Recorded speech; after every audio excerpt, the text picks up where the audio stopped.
on. And our next guest would probably like to see that happen, to see the other candidates drop out. He is a campaign advisor to Mitt Romney and also Republican strategist Kevin Madden. Kevin, thanks so much for being in the loop this morning.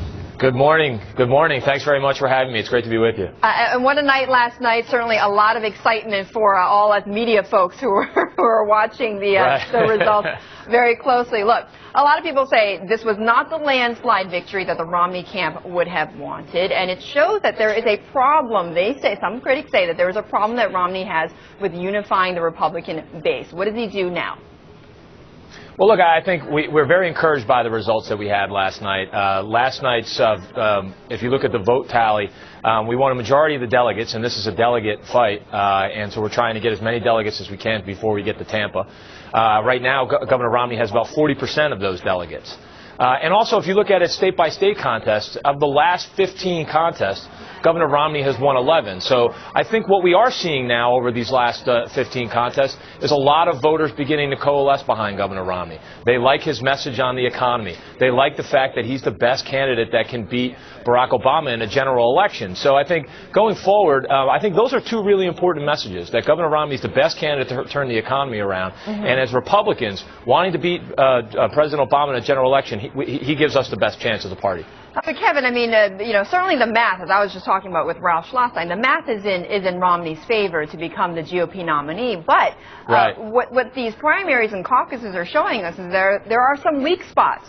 And, in Ohio, for instance, just squeezing by a victory over Rick Santorum shows that Romney has trouble courting the blue-collar vote, but he also has trouble courting the middle-class, middle-income Republican voter who can be the swing vote for him. Well, look, I think these primaries are very competitive, and so we're seeing some candidates show certain strengths in certain regions of the country. Governor Romney has actually shown that he can win the South, he can win the West, he can win this Rust Belt area with these two wins in Ohio and Michigan.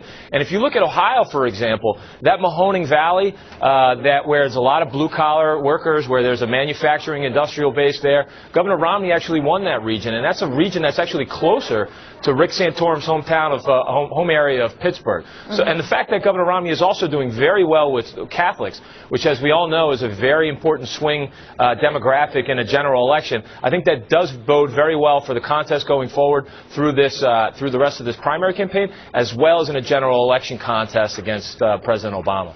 Kevin, let's talk money for a moment. I mean, certainly a bigger landslide victory may, in fact, accelerate some of the money pouring in, not just your campaign, but obviously the super PACs that are supporting the various candidates. What is fundraising going to look like from these results? Well, I think that is something that we're starting to see coming out of this event. I remember in February of 2008 when I was working on Governor Romney's first campaign. Look, the day after Super Tuesday was a very tough day for us because a lot of donors started to indicate their support for John McCain. A lot of folks in our campaign started to realize that a narrow path to the nomination just got narrower. So I think a lot of these other campaigns are starting to go through those struggles right now. Santorum have a hard time putting together the resources to compete going forward, whereas a lot of donors, a lot of grassroots support is starting to move towards Governor Romney because there is a willingness among many grassroots Republicans, as well as party leaders across the country, that we do want to see the party begin to coalesce around one candidate and then train a lot of our attention on the real opposition, which is President Obama and this White House. And that's what I want to get to, Kevin, because a lot of the money so far in your campaign and others have been spent directed at the rival candidates and not at ads or messages directed against the president. Is that frustrating for you? Well, I think, look, during a campaign you have to draw contrast with your opponents, and that's just the nature of the beast of primaries. But if you look at this entire contest within the Republican Party, the candidate that's done the best during every single cycle, whether it was Herman Cain or Rick Perry or others, has been the candidate who has made the most compelling case against President Obama and the White House on the number one issue, which is the economy.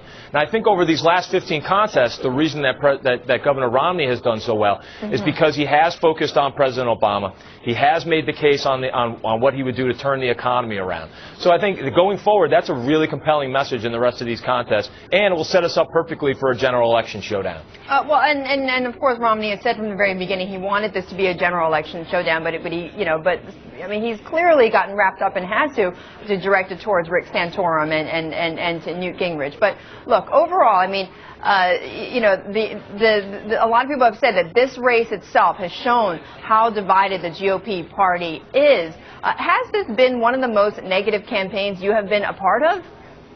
Well, you know, I grew up in Yonkers, New York, working on city council races. Those were negative campaigns.